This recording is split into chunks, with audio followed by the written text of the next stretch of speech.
When I reach out to different people to do these conversations, I'm looking at other well-known people in the finance industry and who they follow. And a number of people followed you. And, you always look familiar to me, like I've seen you before. And it dawned on me that, you've got this phenomenal podcast. I've seen you do a lot of these interviews on YouTube. I don't know how many people here in this space are familiar with your background. Set the stage as far as who you are and kind of your life story.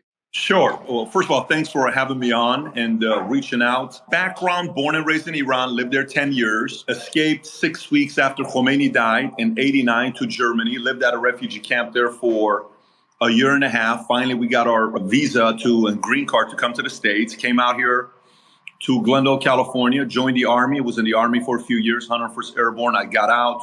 My plan was to be the next Middle Eastern Arnold, win a Mr. Olympia, marry a Kennedy, be an actor, one day run for governor. But I met a girl named Jean-Pierre who worked at Morgan Stanley, Dean Witter, and she persuaded me to get a job there, even though I didn't have a 4-year or a 2-year degree.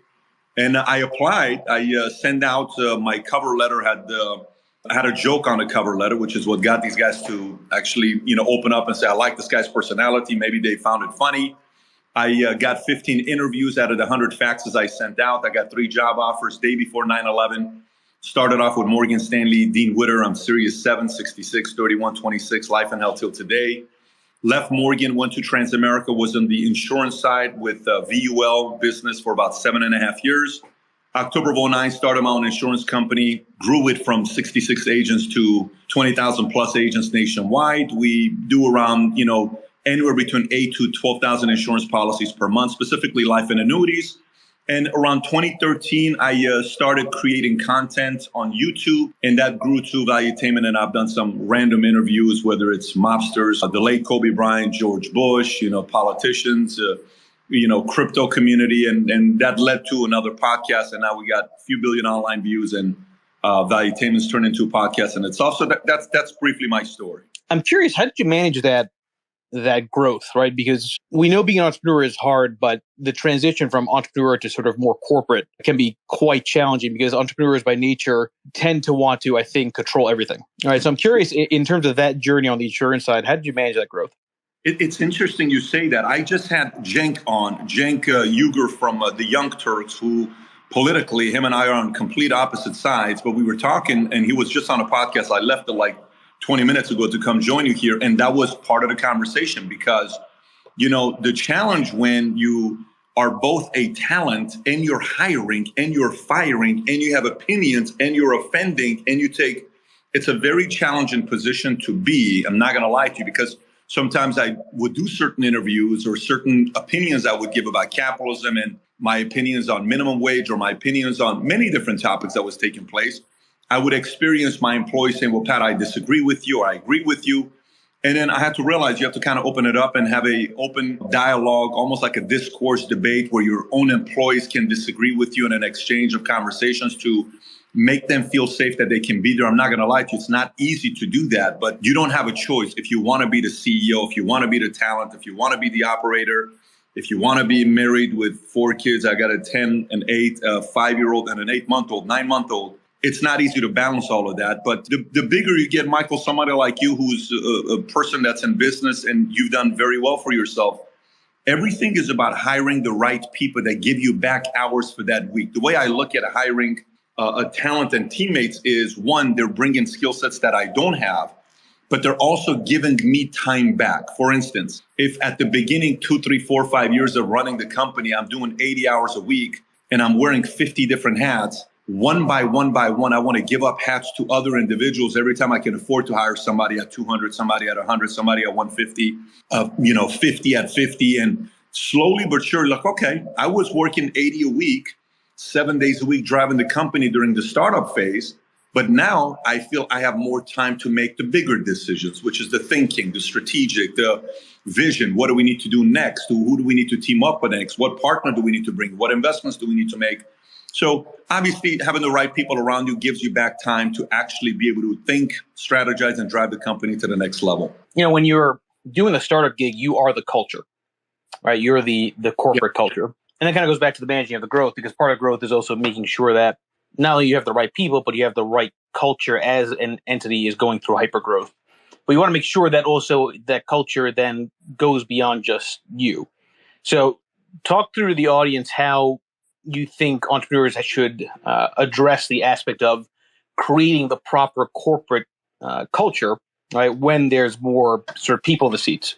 Yeah, it's almost like a pendulum, right? If you think about a pendulum where, when the business gets started, you got two, if I had something to show you visually right now, you'd see it. But think about an X. Just think about what an X looks like. The top left is you. You are the brand. The bottom left line that's going up is the company's name. Nobody knows the company. But eventually it has to go to the point where you no longer matter and you are no longer the brand. The more you matter to the brand, the less the company is worth without you. For example, let's just say today, Elon Musk makes an announcement on Twitter saying, I resign from my CEO responsibilities at Tesla and I'm stepping away because I'm going to go do XYZ and I'm no longer the chairman. I'm going to do something else. Okay, great. If the stock doesn't move at all, well, guess what? He's already replaced himself and the world no longer looks at Tesla as Elon Musk. But I think for the most part, it's going to move at first. And then the market's going to sit there and say, is this real? Is it not? What's going to happen? Just like when Steve Jobs died at 56 years old, a lot of people were concerned because everybody had bought into his vision. And then he decides to give the job to somebody that's been with him for 28 years, I believe, Tim Cook. And when he died, the company was worth $100 billion. Now it's worth $3 trillion, give or take. Credit to Tim Cook and credit to Steve Jobs for identifying who the right person is to replace you. So, Michael, I guess my answer to your question would be, we get judged based on the friends we choose. We get judged based on the books and content we read. We get judged based on women or husband or spouse we marry. But we also get judged based on who we give our duties to replace us. And the better of a job we do as founders and entrepreneurs, the better the company does. And sometimes that judgment to judge your decision making, whether you replace yourself with the right person or not, sometimes that may take 3, 4, 5, 10 years. We won't know for a while. But that's what I would say to the founder that's trying to juggle being the face as well as building the brand. I would say it depends on the vision. For example, okay, when you think about Joe Rogan, would you and I watch Joe Rogan if Joe Rogan wasn't part of JRE Experience? We're not going to, right? Right? Okay. If you look at Daily Wire, a Ben Shapiro, he's the brand initially. Now he's recruiting other people and he's grown his media company, right? But he's trying to get the company to be more valuable. Without him, he brought the right CEO, co-CEO, he's brought other talent. Agree or disagree with his vision and his philosophies, it doesn't matter. He was a social media influencer who turned it into a company who's now recruiting other people, who's now producing movies, who's now got an app called Daily Wire that's got a few 100,000 subscribers. Now they're doing 60-something million per year. Now it's a legitimate business. You got to give him credit that he's brought other people on board. But if your vision is just to be an influencer and that is all the vision on social media, yeah, that's one way of doing it. But if your vision is to build equity in a company, the way I look at a value of a company is what it's worth without the founder. Because even as an investor myself, when I'm investing into a company, the first thing as an investor I look at is, okay, who's the entrepreneur? Is this guy crazy enough and driven enough? And does he have a chip on his shoulder to go make this work? Because we all know how hard that is. The second thing you're going to ask is, okay, does he have a differentiator? This is not the first time you guys are hearing this. You've heard this before. You probably said this before. And then the third thing you look at, which many investors look at, is who's your management team? Who's your executive team? Who's your COO? Who's your CTO? Who's your CMO? Who's your CFO? And maybe you're missing a CFO. Well, I can bring in a CFO. I'm not really that worried about it. But if you're a technology company, you need a good CTO. Who is the CTO? Are you the CTO? And again, it depends on the individual. If it's more a brand individual, it matters less. But if it's to turn it into a real company with hundreds of employees that has a value to it, that someone's willing to cut a check eventually one day without you being a part of it, the strategy changes based on what the vision is. I'm going to go, Patrick, to some of your experience and background in sales. Because I saw on your site that Brian Tracy was mentioned. And I used to follow Brian Tracy when I was a kid. I mean, literally I had audio cassettes where he's talking about seminars. And one thing that Brian Tracy said, which stuck with me even at my much later age now, is that you need to have what he called the winner's edge. And he had this fantastic analogy. He said, imagine you're at a horse race and you're betting for who's going to be the winning horse. And the winning horse wins by a nose. Your payout is like 10 times more than, if you bet on the second place horse, even though the first place horse won by a nose. And his argument basically was that a little bit of extra effort it has an exponential impact on the end result. Talk about in your career, in your life, how you've thought about sales and what was your winner's edge? How did you keep pushing to keep selling, to keep growing and kind of get your success? Yeah, that's a great, by the way, I'm glad you brought up Brian Tracy. For people who know sales, he's a legend. I mean, if you just study his books on sales, you're going to do fine. And he's got great goal setting content. We had him on, I think 10 years ago when we did an event, but here's what's worked for me when it comes down to sales. Okay. So let's go through the process of sales that we all go through. Step number 1 is prospecting. Number 2 is the actual, contact we make to the prospect. So an email, a text, a DM, a call, whatever a package you send to them. Then it's the presentation you give to them, whatever presentation you're going to give them. It's a deck, it's a brochure, it's a slide, it's a 5-page Zoom, 5-slide Zoom that you're going to go do with them. Then 4 is follow-up. And then that leads to, taking a client to a deeper level, whether you're somebody that can get referrals out of that client. Some people are great closers, but they suck in referrals. Some people are great referrals, but they suck in closing and they're nervous to close. So there's different facets to it. This is what my opinion is in the sales side. 1, you give me a guy that's creative and a worker, he's going to make sales. And here's what I mean by it. Back in the days, they used to say, you want to get a hold of somebody, you got to figure out 7 different ways to get a hold of that person. Okay, whatever those 7 ways could be. Nowadays, you can have 50 different ways to get a hold of somebody. It's not hard to get a hold of them, but a creative person is going to get in touch with them. Years ago, I was trying to get in touch with this one client that was a money guy, and I couldn't get a hold of him. So eventually what I did is I went to not Payless, but DSW. It's a shoe store. And I bought 40 pairs of shoes, around $20 each, 20 to $30 each. So it cost me $1,000. I made a list of these 40 clients I wanted. It was specific to one, but I made 40 clients I wanted to get to. I sent the box with a note in it, and I only put one shoe in it, not the other one, only one with a note. Brand spanking new shoe, receipts in there, and I send it to him, to the CEO, to the founder, to the dry cleaners owner, to whoever the guy was I was trying to get a hold of. And in the note, I said, hey, John, I respect the business you built. I'd love to take you out to lunch. This shoe in the box represents that I got 1 foot in the door. I have the other shoe with me. Allow me to get the 2nd foot in the door once we meet face to face. LOL, here's the best way to get a hold of me. I hope you appreciate the sense of humor. You would be amazed, Michael, how many people called me back. And I'm a regular guy that's making 40 grand a year at that time. I'm a nobody. I'm a 22-year-old advisor. And who is this guy from Morgan Stanley? You don't even have $1 million under management. Your dad works at a 99-cent store in Inglewood. You don't have a 4-year degree. You don't have a 2-year degree. Nobody's ever heard of a last name called Bet David. But you know what? You're creative. You're funny. I like your approach. Come on in, young stud. Let's see what we can do together. So the guys that are creative in sales, you're going to make it. The other part about that works with the sales side for me is some form of levity and humor.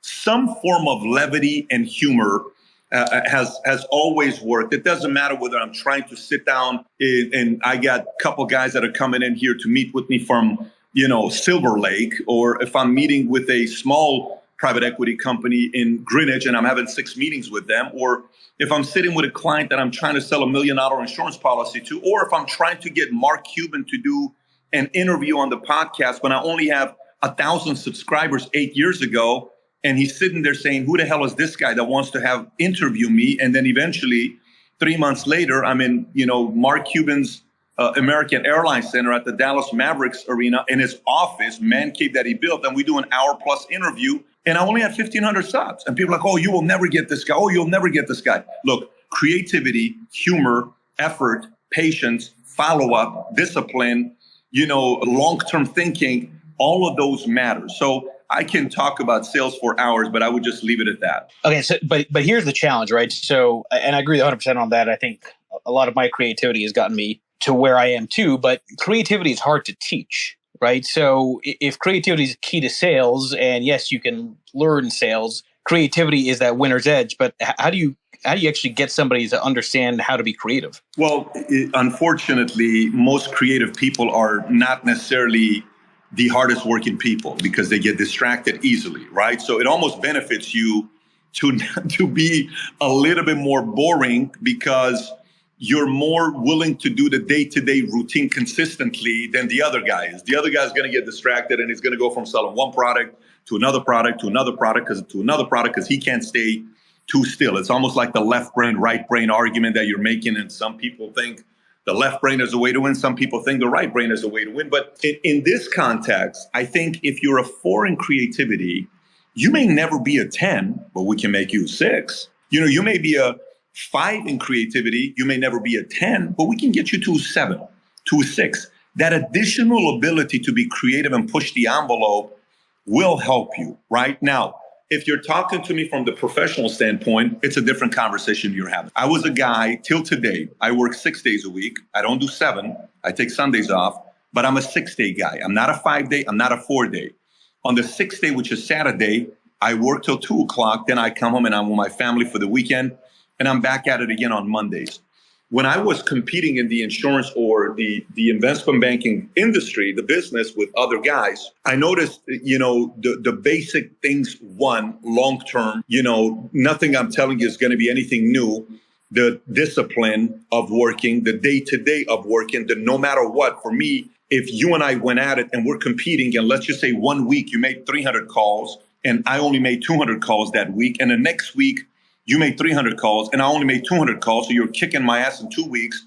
But the following week you make 50 calls and I'm making 200 calls. And the following week you take a week off and you make 0 calls and I make 200 calls. And the following week you're back and you go to 200 calls and I'm still doing 200 calls. I'm going to kick your ass because I'm making steady no matter what calls on a weekly basis. And this other individual's up, down. You kill it for 2 weeks, you go on blitzes, then you slow down. So the guys that in sales that I watch do very, very well were rarely the extremely talented, flamboyant, loud, big personality. Believe it or not, those guys got gassed too early.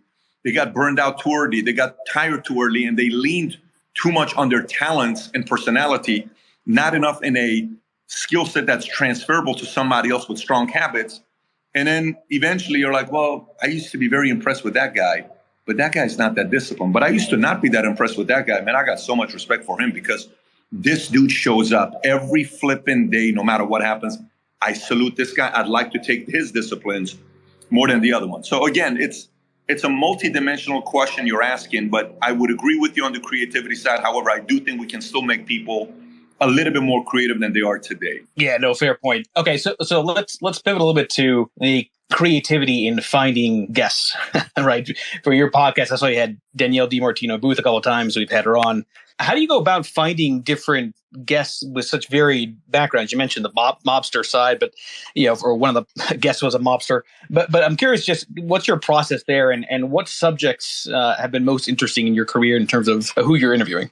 Well, why don't we go through some of them? I mean, I just shared with you Mark Cuban's, right? I wanted to interview George Bush, president, and to have him at our event, but he was not comfortable for many years.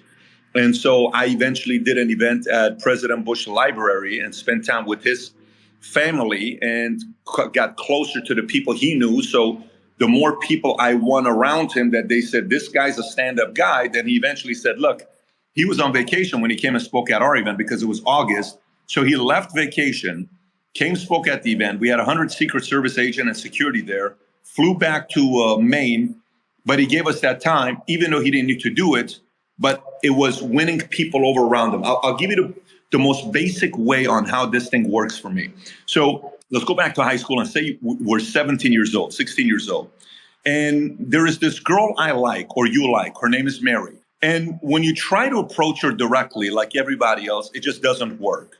But a different strategy would be to go and have the 5 biggest influencers around Mary and you write it on a piece of paper and you say, okay, biggest influencers, mom, older sister, softball coach, favorite teacher, and her best friend, hypothetically.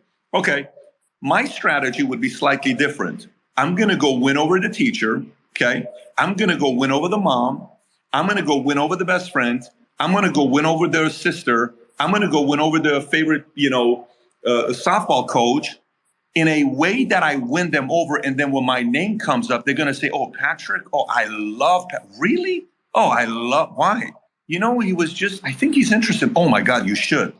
I love the guy. He's amazing. Okay.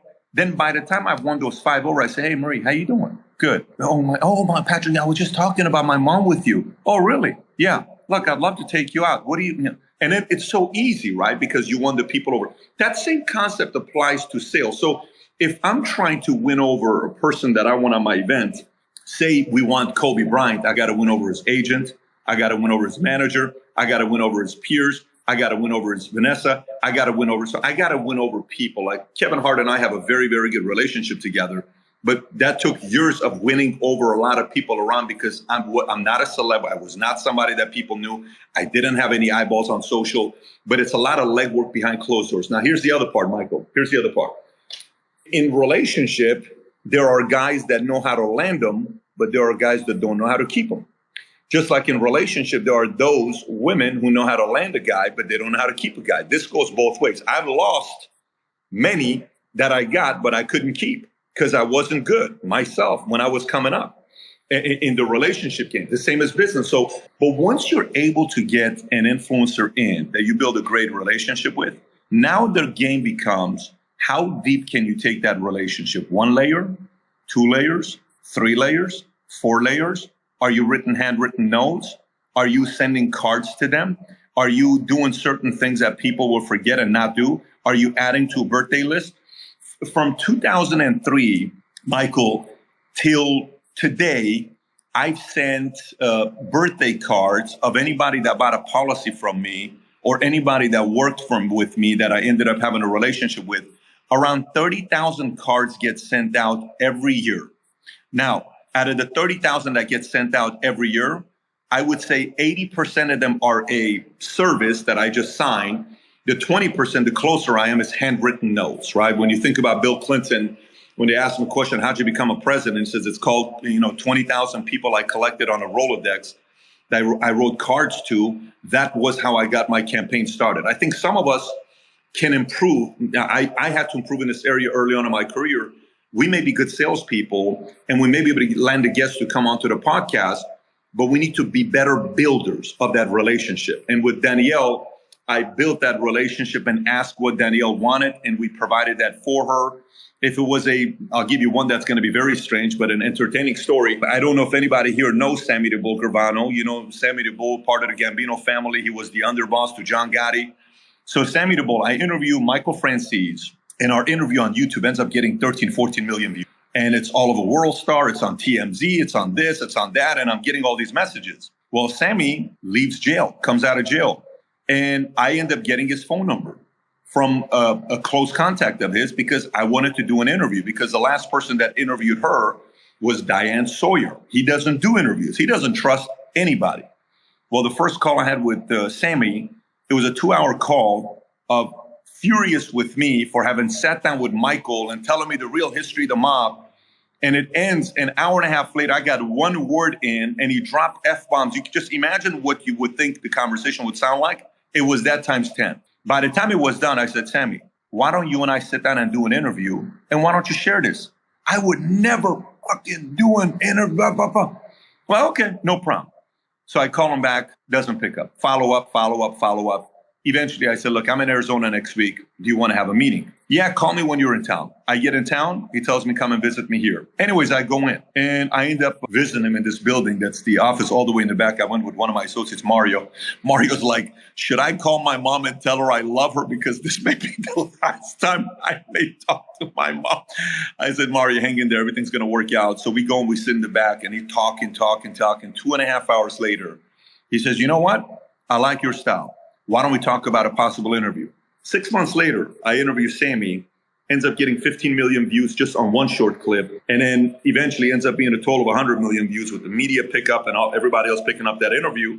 And then we just did a documentary, a docu-series called The Mafia States of America, with himself, with Michael Franzese. First time in the history of TV that two mobsters who are capos or higher were willing to do a live interview. It was a 24-hour recording over a 3-day span with Rudy Giuliani, and Chaz Palminteri from Bronx Tale narrated the whole thing. Very, very unique concept of what we did. And that took off. But that took years of relationship building for us to get into the real nitty-gritty side of what happened with the mob. And my interest is because I watched Godfather so many times with my dad that I'm like, let me see if this movie is real, if it's really happening or not. I mean, I can go on and on with different guests that I've had on, but hopefully that gives you a little bit of insight. Yeah, no, definitely really interesting. Okay, so now you interview guests for their views on things. Yeah, I want to interview you for your view on things. I saw the tweet about Elon Musk and Warren, and I've often raged against this idea that even if you were to take old billionaire wealth, it would cover like 10 months worth of government spending. So you've got these narratives out there on the political sphere. You've got social media, which loves to retweet the clickbait of, tax the rich. I'm curious your thoughts on the state of politics, taxes, and sort of this wealth gap, this narrative that's out there. Do you think there's validity to it? Do you think it's all just a distraction? Kind of riff on that for a bit. Yeah, so, we have what's changed is English may not be my first language. It's my fifth. But I think what's changed is a lot of meanings of words have changed. For example, people used to be uncomfortable using the F word. Oh, my God, I'm going to never use the F word. The F word today is earn. EARN. We are so uncomfortable to talk about earning the right, giving back to earn the right to contribute. Like, look, I came here when I was 12. I came to America. America didn't have to accept me, but they did. For the rest of my life, I owe this country more than the country owes me. The country doesn't owe me nothing. They didn't try to recruit me. I chose to come here. I'm indebted to America. But some people are confused with that. It's like, no, America's indebted to me. America owes me nothing. The only thing America owes me is to allow me to have the freedom to give my thoughts, give my opinions, allow me to compete in the marketplace. If I'm not good, don't pay me. Let me get fired and I'll go get a job selling gym memberships again. But if I can't compete in the marketplace, I have earned the right to get paid as much as I want. So the tax system is set up as an incentive. I don't think people explain the tax structure the right way. I look at the tax structure just like a sales company has a commission structure. A great commission structure produces the right results and helps grow the company. A bad commission structure loses salespeople. A great commission structure attracts workers, attracts people that are willing to come in and say, look, I don't care if you pay me a salary. I don't want salary. I don't want benefits. I just want to own my clients. I want to get pay the biggest possible I can in this, and maybe don't start me off big, but let me earn my right to get up. But if I do, don't get upset if I'm making $5 million a year. Don't all of a sudden sit there and say, oh shit, we're paying this guy too much money. No. I busted my ass to get to $5 million a year income. So now what Elon Musk did is he took the compensation plan that America offers, which is incentives for creators who create jobs. So this whole thing with Elizabeth Warren about the whole $465 million that he got. Okay, great. Yes, he did in 2010. It was a 10-year loan when she's calling him a freeloader, but the 10-year loan he paid off in 3 years. And at the time when he paid it off, he had 6,000 employees. And today Tesla's got 100,000 jobs. That's 94,000 jobs that he created himself. He created those 94,000 jobs. And those 94,000 jobs, the way to look at it is he decreased taxes to me, because it's 94,000 more people, a total of 100,000, that don't rely on the government for a handout, which not relying on the government means taxes don't need to be increased for you and I. So we need to recognize and celebrate this man's accomplishment on what he's done. It doesn't mean he's God. It doesn't mean he's this and that. It just means he made our lives easier because fewer people are now relying on us. My sister married my brother-in-law, Siamak. And everybody asked me, how do you view Siamak? I said, he's a saint. Why is that? Let me explain to you why. The last time I worried about my sister was the day before she started dating Siamak.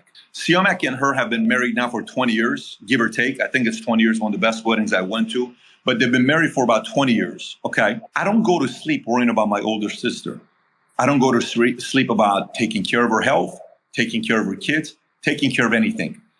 To most people who are men, who have a sister, who have nephews and nieces, a brother goes to sleep worrying about his sister. He wants to make sure somebody takes care of his sister. To me, Elon Musk is taking care of 100,000 people that work for him that you and I don't have to worry about bailing out or helping out. That's a hero. And if they don't like that structure, well, we can always go to a different structure. But what happens if you change the tax incentive structure?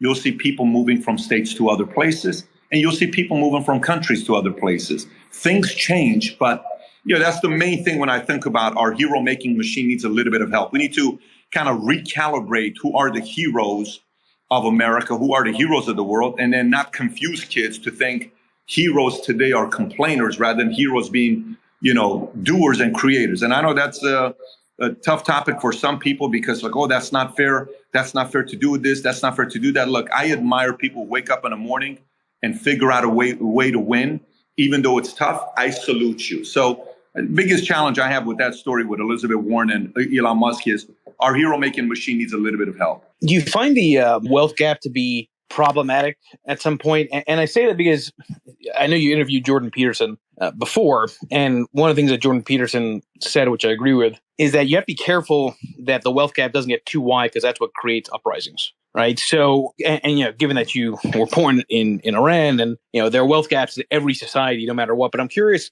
your thoughts on if you think the wealth gap is getting to be too wide now where it really could conceivably be a societal problem for America. So Michael, you're in, what are you, let me see specifically, what would you say your background is? I am a portfolio manager. And by the way, I will say background ethnicity wise, I'm Egyptian. So you and I share the Middle Eastern side of things, but yeah. So you said portfolio manager, right? Yes. I running funds, correct. So let me ask you this. Do you recommend I put all my money in cash today for the next 10 years? Of course not. Would you recommend I be a little bit more in equities or crypto or some kind of ETF, whether it's one or the other, but have my money that's working for me rather than just putting it in cash? Yes, because the argument, which I think you'd agree with, is that the difference between wealthy and not wealthy is people have to work for their money when they're not wealthy. When they're wealthy, the money works for them, right? Perfect. So then here's what my challenge is and what my concern is. Okay. My challenge and my concern is, and this may be way too left field for some of your audience, but I'm going to share it anyways. My concern is, do we have certain people that actually want to keep the poor poor? I don't know. I'm purely speculating. Do we have a target or maybe a community that wants to keep middle class? Do we have certain people that don't want to help create wealth for those individuals because it's easier to control? Maybe, maybe we do. We all know what happens with the father and the son or the mother and the daughter relationship where, that tipping point that we all went through with our parents, where eventually our parents try to talk to us like we're still 14 years old. And they're like, oh, shit, you're 22. Yep. You can no longer, use certain fear tactics anymore. Like I can use certain fear tactics. My nanny is Mexican, so she would always tell our kids, hey, coyotes are outside if you don't eat your food. I'm like, Melva, stop saying coyotes. There is no coyotes outside. But baby, if I don't tell them they're not going to eat the food, I'm like, just take something away from them. Don't tell them there's coyotes outside. But we use certain fear tactics, right? Just like the media does, just like the government does, just like everybody does. Here's the reality of it. The same way you told me to not put my money in cash the next 10 years because I'm going to get screwed every single year. Who's out there telling low and middle income families to read finance books? Who's out there telling low and middle income families to increase their skill sets? Who's out there going above and beyond helping low and middle income families instead of watching TV or Netflix or entertain or be distracted by all these sports and all these, hundreds of different shows that we have on to watch? Hey, why don't you take a 3-year break and read a little bit more, learn a new skill set. There's plenty of courses on Udemy, Pluralsight, coding. There's so many universities today. One of the best universities is this thing called YouTube. Why are we not talking about that? Why are we not wanting to help make the gap tighter? Because if you put your money in an investment, your investment's making 12% a year, and I stay in cash, let's just say I have $10,000 today and you have $10,000 today, we're even. But if I stay in cash for 30 years, 30 years later, my $10,000 is still $10,000. It's even less because of purchasing power, but let's just say it's still $10,000. Now your $10,000 30 years later at 12% is what, 1.2 million or some number like that? The wealth gap is a byproduct of the same example I just gave you. Low income and middle income is not being taught to recreate themselves and learn skill sets. And the wealthy keep making the better investment, and the gap's going to get bigger and bigger and bigger. And if they think this is a big deal today, wait till in the next 2-3 years we have trillionaires. Then what are they going to say? Wait till we have trillionaires. So I think I'm in the state of Florida. The governor in the state just announced the fact that financial literacy is now mandatory to teach in public schools. Well, freaking about time. It's 2022, and now we're doing this? Now we're doing this. We're waiting till now to do it? How about all the other states? I didn't I didn't graduate from high school knowing shit about money, excuse my French. So I think it's more reinvesting into people like me. My dad was a cashier at a 99-cent store in Inglewood, California. My parents got a divorce. My mom ran out of money, went back to Iran. I joined the army because I had no choice. I didn't join the army because my dad was a general or a colonel. Nobody taught me about money. Nobody taught me about the tax system. Nobody taught me in high school, here's how this works, here's how that works. So I think as much as we can point fingers at everybody, I think everybody needs to take a little bit of responsibility for this. But more than anything else, we need to also put the onus a little bit back to, hey, less time watching entertainment, less time debating over who's the best basketball player in the world, and put a little bit more time learning about how money works and learning about how side hustle works. Again, I may be wrong. A lot of people may disagree with me on this, but that's my position on that. Yeah, no, I agree. One of my more viral tweets was about, how many people remember the periodic, but we don't teach anything about finance as kids, to kids. So, okay. So there's a lot of interesting directions we can go from that. How do you get people to not be distracted? You mentioned that distractions are part of the reason, or probably a large part of the reason why people may not be advancing, but it's so easy to get distracted, especially when algorithms are constantly pushing things that we agree with and that are entertaining in our face. I mean, I know the simple answer is just that we need to be aware of it and consciously try to seek out education. But how do you think through that dynamic? Because that's a very hard trend to counter. Yeah, no, you're right. Listen, so there's a couple things in life we can't fight. Meaning, you and I cannot fight gravity. I mean, I know some people are working on certain things. Yeah, we can if we do this. Look, I'm not going to spend my life savings trying to fix gravity. I'm just not going to do it. Just like I'm not going to spend my life trying to fix people on how to avoid distractions. Instead, I encourage positive distractions. I love distractions, but I like positive distractions. Well, what do you mean, Pat? I got 4 kids, okay? If for the people that are listening, that they're with us right now, we all know when you and I did drugs or alcohol or something stupid is because we had a little bit too much time on our hands, right? And what do parents always say? Well, the biggest distraction, you can give to your kids, best thing is to prevent your kids from getting in trouble is what? Sports. We've heard that a million times. If I play sports, if you play sports, well, my son, has got a sport. And by the time you come home, you're so tired, you have to do your homework.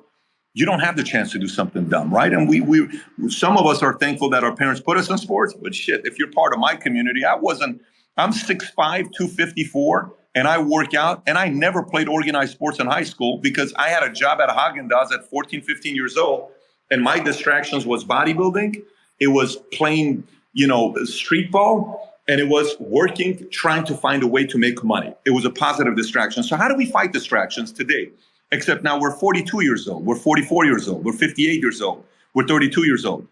If you're going to have distractions, instead of looking at Facebook feed of what people are doing that day, maybe have your distraction be a podcast that's invigorating, that makes you think like what you're doing right now. This is still a distraction, Michael. I don't know if you know or not. We're distracting people right now. But this is a positive distraction, okay? There are many, many ways for us to get distracted negatively. I support positive distractions because it makes us better. So rather than making distraction a bad word, why don't we just kind of add a few good positive distractions into our lives? Kind of changes perspective a little bit, but that would be my response to your question. I mean, look, the one thing, like, you walk into a room and, say Bezos and Elon Musk, those two guys are at the same level. Let's just say, some are Musk guys, some are Bezos guys, but put Gates, put Buffett, put, a handful of these guys, Zuck, who are worth 100 billion or higher, right? There's a certain level of respect they have for each other. Why? Because everybody on this call combined and all our families combined have not been criticized. I don't know who your family members are. Maybe some of your family members are presidents and politicians. But the amount of criticism they get is nonstop, okay? So now bring that to a lower level, okay? And you're starting a business and you're about to quit your job to be an entrepreneur. If you're married, your wife or your husband, let's just say you're the founder, your wife who's supporting you, she may say, babe, you sure you want to do this? Babe, I'm doing this and I need your support. Okay, babe, but we got 3 kids. We have to take money out of the loan and I'm taking some money out of the 401k, but we're going to make this happen. All right. So you go to sleep and, your spouse does the right thing and supports you. 6 months later, you're down to $32,000. A year later, you're down to $8,000 and you now have increased debt by $42,000. A year later, nothing's working out. Now you're tagged with a small lawsuit. Now you got fights with your wife.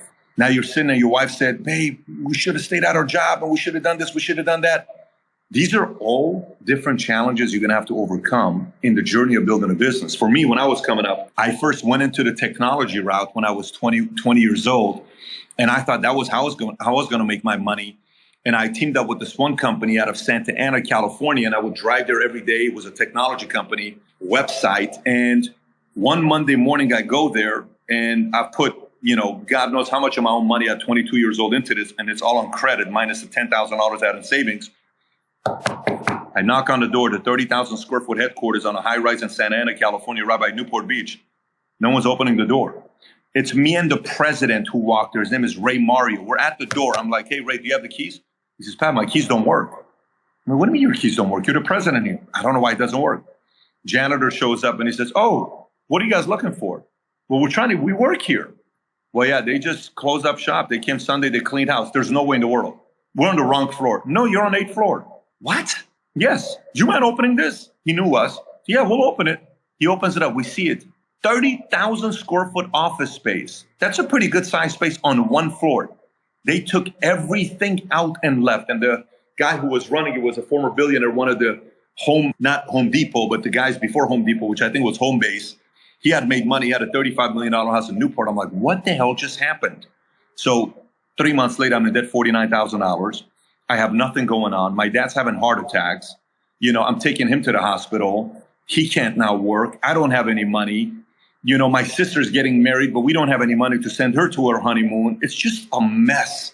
So at this point, my recruiting firm from the Army is calling me and telling me, why don't you come back? So I go meet with the Army recruiting station saying, look, at least I know how to be a Hummer mechanic. And I was a decent Hummer mechanic. Send me anywhere, but can you pay off my debt? So now I'm in negotiation with the Army that if they pay off my debt, I'll sign a 6-year contract to go to the Army. And we're about to sign.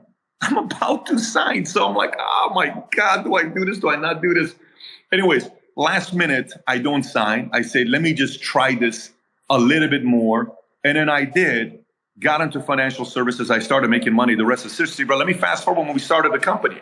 So I started the company September 23rd of 2009. A month later, I get tagged with a 400-page lawsuit by one of the largest insurance companies in the world, from the Dutch company, $400 billion company. The lawsuit comes out. They're suing me and 6 other members of the company. I'm like, for what? Because you're going to take your clients, you're going to do this, you're going to do that. 8 months later, I settle it. And I left my 7,000 clients there. I left everything, never had any issues with those guys. We had to finish it off and move on. And my savings depletes at $500,000 in 2009 when I started the company. It depletes a year and a half later into $13,000. And one night, my wife obviously doesn't know, we're down to the last $13,000 because she just, 3 months after we got married, she says, I say to her, I'm starting a company. It's like, what are you talking about? You're an executive making nearly $500,000 your income. You're leaving this to go start your own company? Yes, babe, this is what I have to do. Okay, I'll support you. But we've been only married for 3 months. So fast forward, that $500,000 is down to $13,000 plus debt. Plus I come home one night and you meet my wife. My wife's like the nicest person. She's so sweet. Like I thought it was fake. And I'm like, no, she's actually real. She's from Texas. And she's crying. I said, babe, what are you crying for? Well, gives me this thing. I said, what is that? I just had a miscarriage. And we were trying so hard to have a baby. The whole statistic, 70% of first pregnancies will end up at a miscarriage. Well, we don't know that stat. We're like, she's in tears. It's 1:30. I'm emotional. I have to talk to somebody, but I can't call my dad because he told me not to start a company. I can't call my friends. I can't call my relatives. I can't call my employees. I can't talk to my wife. I don't have anybody to talk to at that time. So I go for a walk, and I'm a big Foreigner guy. So I'm listening to the music we would listen to in the army. I want to know what love is. I'm praying. I'm talking to God. I'm talking to everybody by myself in Chatsworth, California. And I said, man, I feel like we're doing the right thing. I mean, what the hell is going on?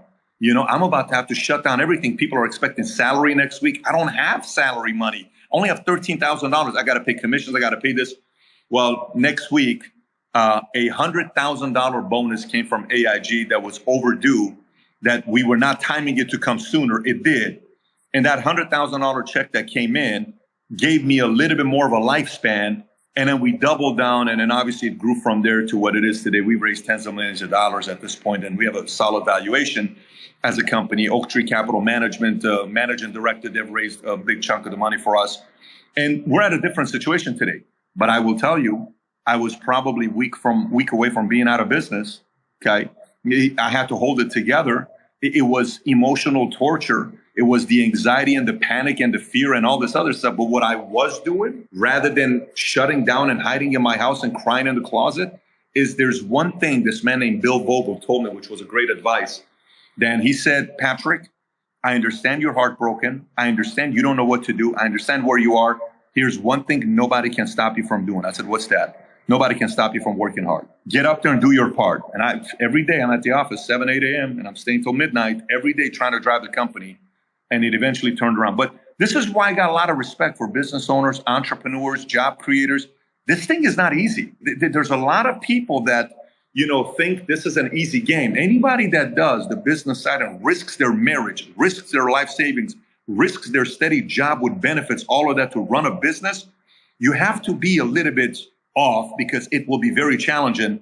But more than anything else, we got to applaud those who end up winning. It's not an easy game. Yeah, I think everyone up here can certainly relate to that. All right, so final question here, Patrick, and everybody here, please make sure you follow Patrick. Check out this podcast, obviously. I know this is going to sound very generic, but what's been the biggest life lesson for you? What's the one thing that you wish you knew younger that you realize is really critical to success? Interesting question. Maybe I'll give you a couple of them. One of them I'll give you is that you think you need everyone's support. This idea that you need everybody to win. This idea that you need everyone to support your decision. Let's just say one day you run for office. You're like, man, I'll never be a senator. I'll never be a congressman. I'll never be a governor or president. Without that guy's money, I'm never going to make it. Without being on that guy's podcast, I'll never make it. Without getting that guy to invest capital, if I don't hire somebody from that company, I'm never going to make it. And I've grown to learn it's not true. You don't need everyone's support. And flat out, you're not going to get everyone's support. And some of the people that you thought would fully believe in you, they're just not going to believe in you. Some of the people that you thought would support your cause, they're just not going to support your cause for various reasons. And they have the choice to do it or not to do it. Maybe they just don't like you. They don't like the idea. They don't like any of that stuff. But sometimes entrepreneurs overthink when they lose a person that they desperately thought they needed their help. And it's tough to get the entrepreneur to believe that when you're in the moment of going through it. But I'm telling you from personal experience, you're going to find the right support. Now, don't get me wrong. Let me give the flip side and contradict myself and argue myself. I will tell you that you are one relationship away from changing the face of your company and your life. And when I mean by relationship, it could be the right private equity guy. It could be the right board member. It could be the right investor. It could be the right, executive you hire that changes the entire structure of your company and the culture. Yes, but you're not going to win everybody, and that's okay. And the second thing I'll tell you and leave you with, Michael, is I typically like to go look at the phases of my life where I was out of whack and I was not having the best 6 months or a year, and I was a little bit bitter or frustrated or agitated or disappointed. And here's what I learned. I learned the biggest thing for me is when I'm absolutely on it, growing, killing it, is when my values and principles in my life align the way I'm living. Let me say this one more time. Whatever your values and principles may be, okay? And if you've never written them down, you ought to take a weekend and do this as soon as possible. Whatever your values and principles may be, okay? You write them down. And then if all of a sudden you catch yourself breaking the values and principles that you committed to, you become bitter and you don't perform. Let me give you an example. So relationship-wise, okay? Relationship-wise, I believe every man and woman before they get married, they should have a short list of non-negotiables. Okay, I believe that. And the short list of non-negotiables could be different for different people. Okay, every single time I went into a relationship and I'm like, oh, but you know what? I'll compromise it here because, dude, she is so hot. Oh my God, she's hot. Matter of fact, you know what? Normally I don't do this, but I'm going to compromise 2 of my non-negotiables because she's that hot. Or I'm going to compromise, because, dude, I really want to date this guy. I don't care that he's such and such. I'm willing to compromise it because he's got a lot of money. Whatever it may be, right? And then what happens 3 months later, you start devaluing yourself and you're like, why did I compromise for that? What the hell was I thinking? Why did I compromise my own values and principles that matter the most to me? Why did I do that? I don't like that. And then comes bitterness, and then comes agitation towards others, and then comes lack of performance, and then comes we don't sell well, we don't close well, we don't boss well, we don't lead well, we don't follow well, we don't become a good teammate, we don't become a good son, we don't become a good father, we don't become anything good because we're out of whack. So the best phases of my life when I grew the most, Michael, was when I was super aligned. My way of living was super aligned with my values and principles. That's when you're humming. That's a fantastic way to end the space. Everybody that's here, again, please make sure you follow Patrick. Patrick, I know you're a busy guy. I definitely appreciate the hour here. You know, the spaces, conversations are always good in terms of just getting different guests. And usually we talk markets, but I like having people like you on. So really do appreciate it. And